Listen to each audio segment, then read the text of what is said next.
زین حدیث عاقبت سستر کنم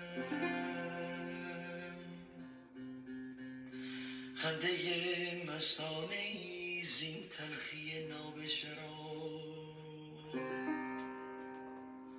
اشک دل فریاد مستانه به نامش برکنم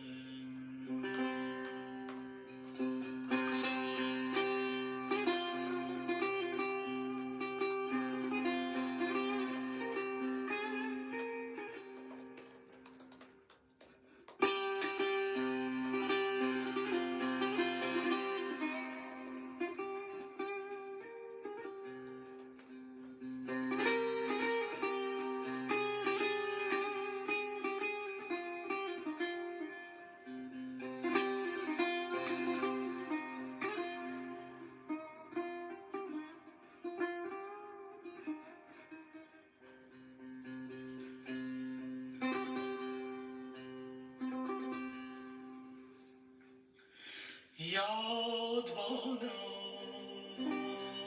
یاد بادا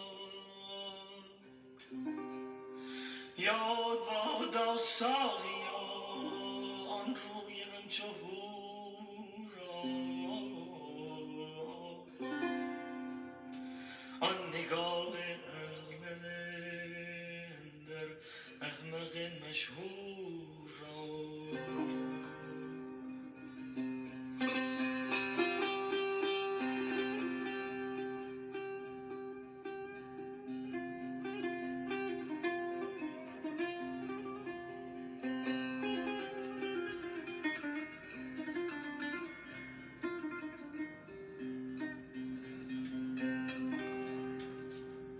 خنده بی مثل او بر دل دکانی هم زده پنهان کرده در دل و مغز و روانم تو Good evening, everybody.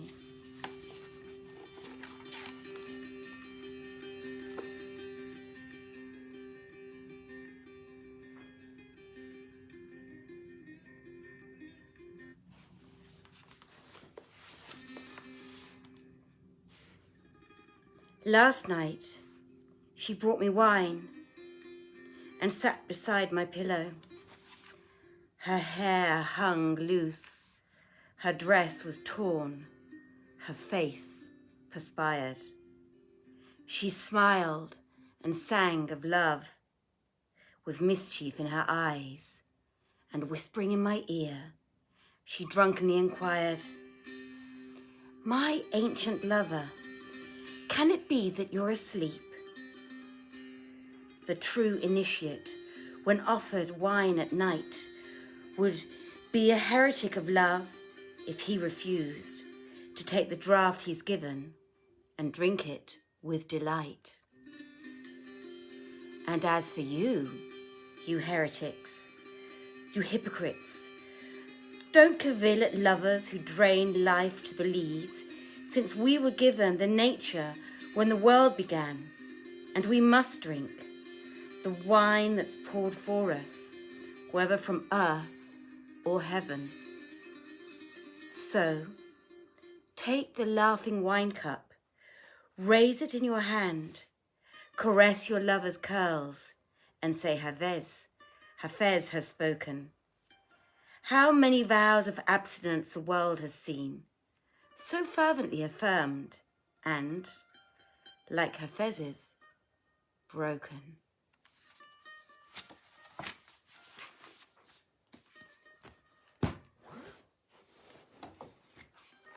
Good evening, everybody. My name is Joanna Godwin-Seidl, and I am your host this evening for this reading of 1001 Nights.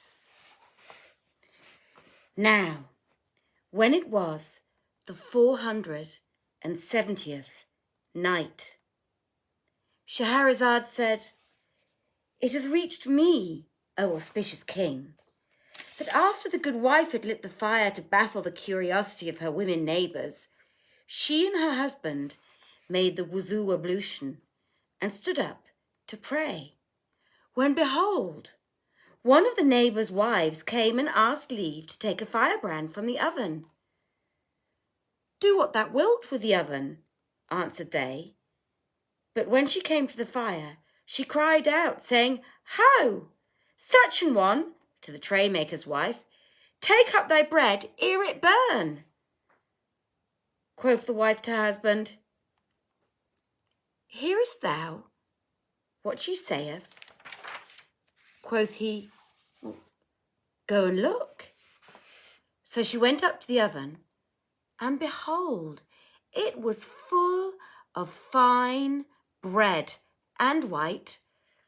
She took up the scones and carried them to her husband, thanking Allah, to whom belong majesty and might, for his abounding good and great bounty.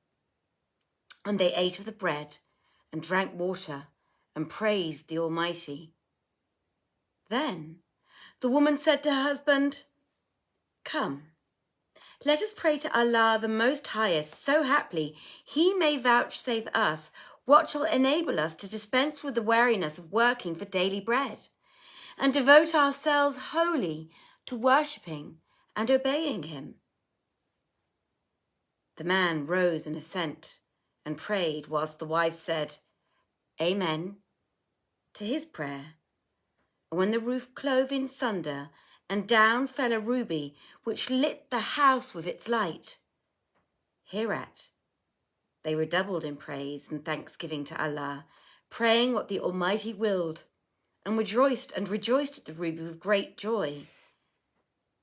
And the night, being far spent, they lay down to sleep, and the woman dreamt that she entered paradise, and saw therein many chairs ranged, and stools set in rows.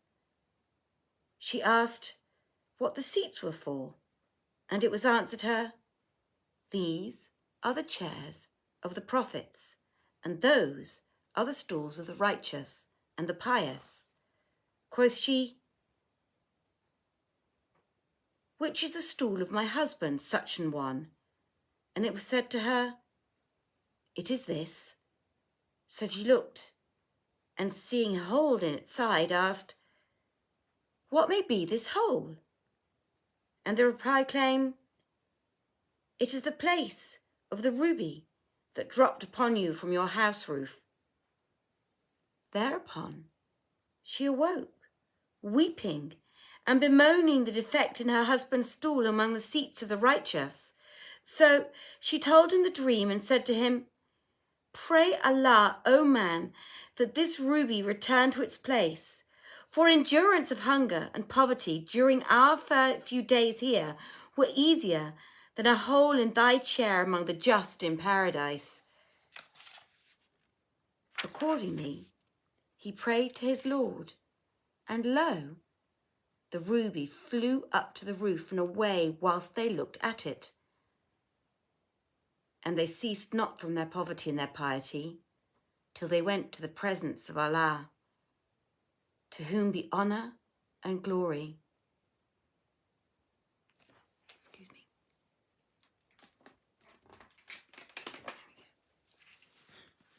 And they also tell the tale of Al-Hajjaj and the Pious Man.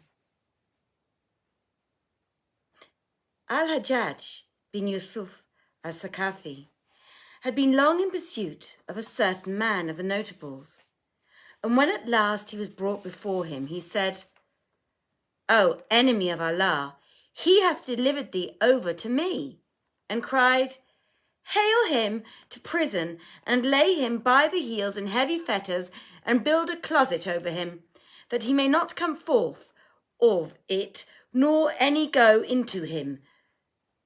So they bore him to jail and summoned the blacksmith with the irons. And every time the smith gave a stroke with his hammer, the prisoner raised his eyes to heaven and said, "Is not the whole creation and the empire thereof his?" Then the jailers built the cage over him and left him therein, lorn and lone.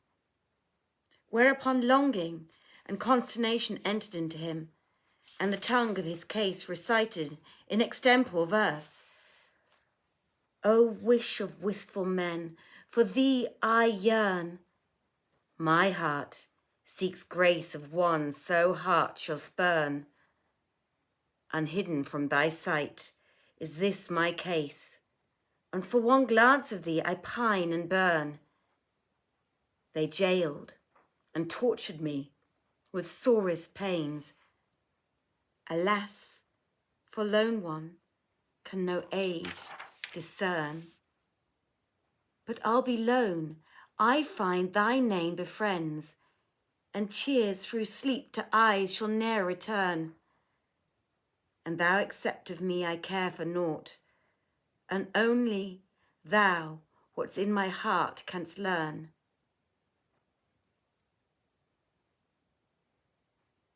When night fell dark, the jailer left his watchman to guard him and went to his house.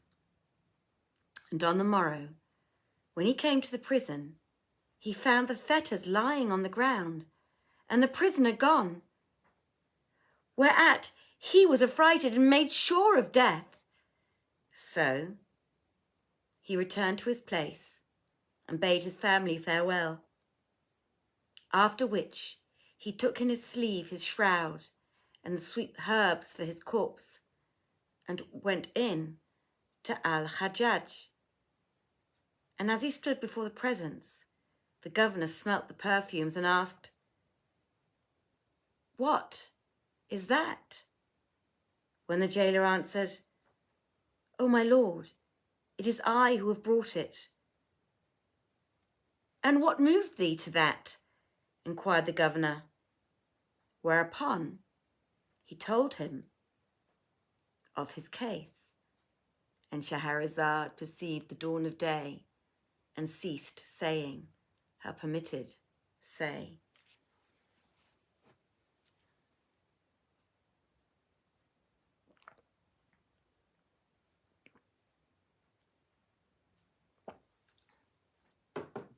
Now, when it was the 471st night, she said, "It has reached me, O auspicious king, that when the jailer told his case to Al-Hajjaj, the governor cried, 'Woe to thee! Didst thou hear him say aught?' Answered the jailer, 'Yes. Whilst the blacksmith was hammering his irons, he ceased not to look up heavenwards and say, Is not the whole creation and the empire thereof his?' Rejoined Al-Hajjaj, 'Dost thou not know that he, on whom he called in thy presence, delivered him in thine absence?' And the tongue of the case recited on this theme, 'O Lord, how many a grief from me hast driven, nor can I sit or stand without thy hold. How many, many things I cannot count. Thou savest from many, many, and manifold.' And they also tell the tale of the blacksmith who could handle fire without hurt.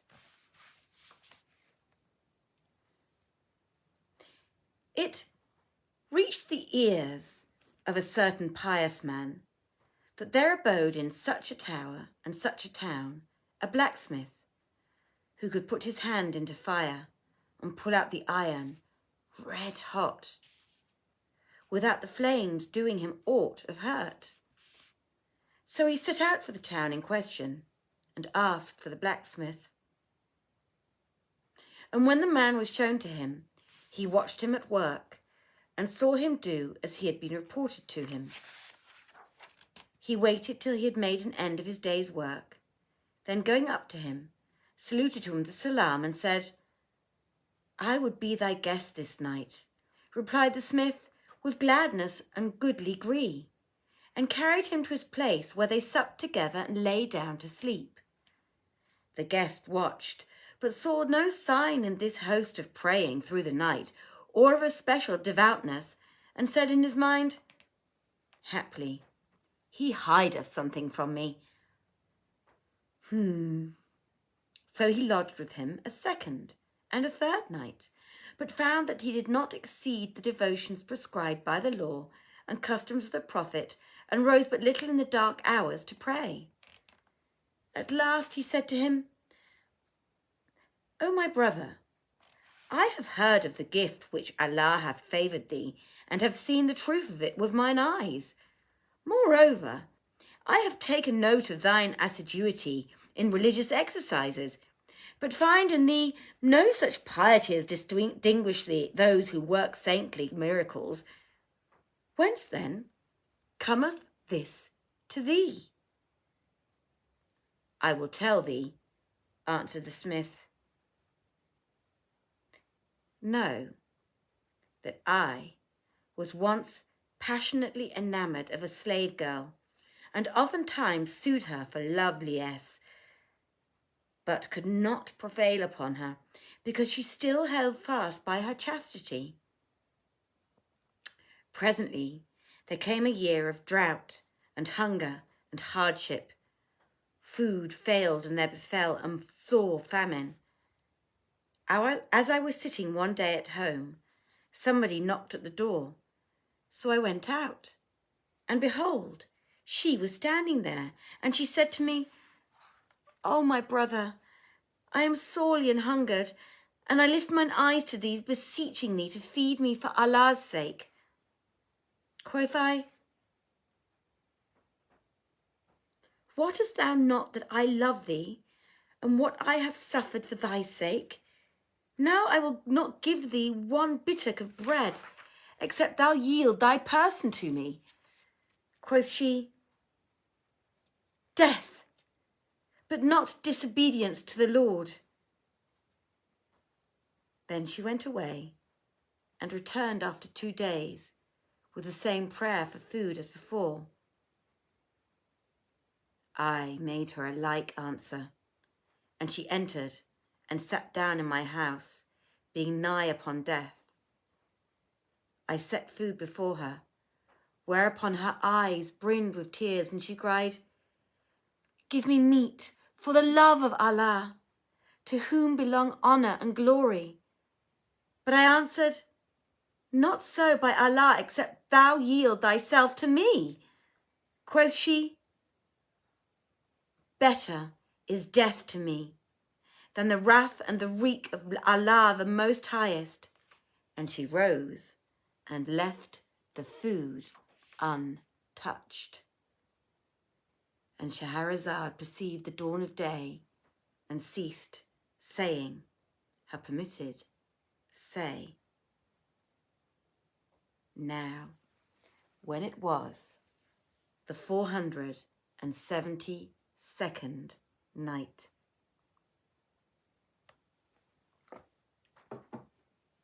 Let's bring you just a little bit down on that thing. Oh, that's much better, isn't it? Now you've got half the wall. So, Shahrazad said, "It has reached me, O auspicious king, that when the man set the food before her, the woman said, 'Give me meat for the love of Allah, to be honour and glory.' But I answered, 'Not so, by Allah, except thou yield to me thy person.' And quoth she, 'Better is death than the wrath and wreak of Allah.' And she rose and left the food untouched, and went away repeating these couplets. O thou, the one whose grace doth all the world embrace, thine ears have heard, thine eyes have seen my case. Privation and distress have dealt me heavy blows, the woes that weary me to utterance can trace. I am like one athirst, whose eyes the landscape's eye, yet may not drink a draught of streams that rail and race. My flesh would tempt me by the sight of savoury food, whose joys shall pass away, and pangs maintain their place." She then disappeared for another 2 days. when she again came and knocked at the door. So I went out to her, and lo, hunger had taken away her voice. But after a rest she said, "O my brother, I am worn out with want and know not what to do, for I cannot show my face to man, but to thee. Say, wilt thou feel me for the love of Allah Almighty?" But I answered, "Not so, except thou yield to me thy person." And she entered my house and sat down. Now, I had no food ready, but when the meat was dressed, I laid it in a saucer. Behold, the grace of Allah Almighty entered into me, and I said to myself, "Out on thee! This woman is weak of wit and faith, hath refrained from food till she can no longer eat for anger, for distress of hunger. And when she refused time after time, you canst not forbear from disobedience to the Lord." And I did. "O my God, I repent to thee of that which my flesh supposed, purposed."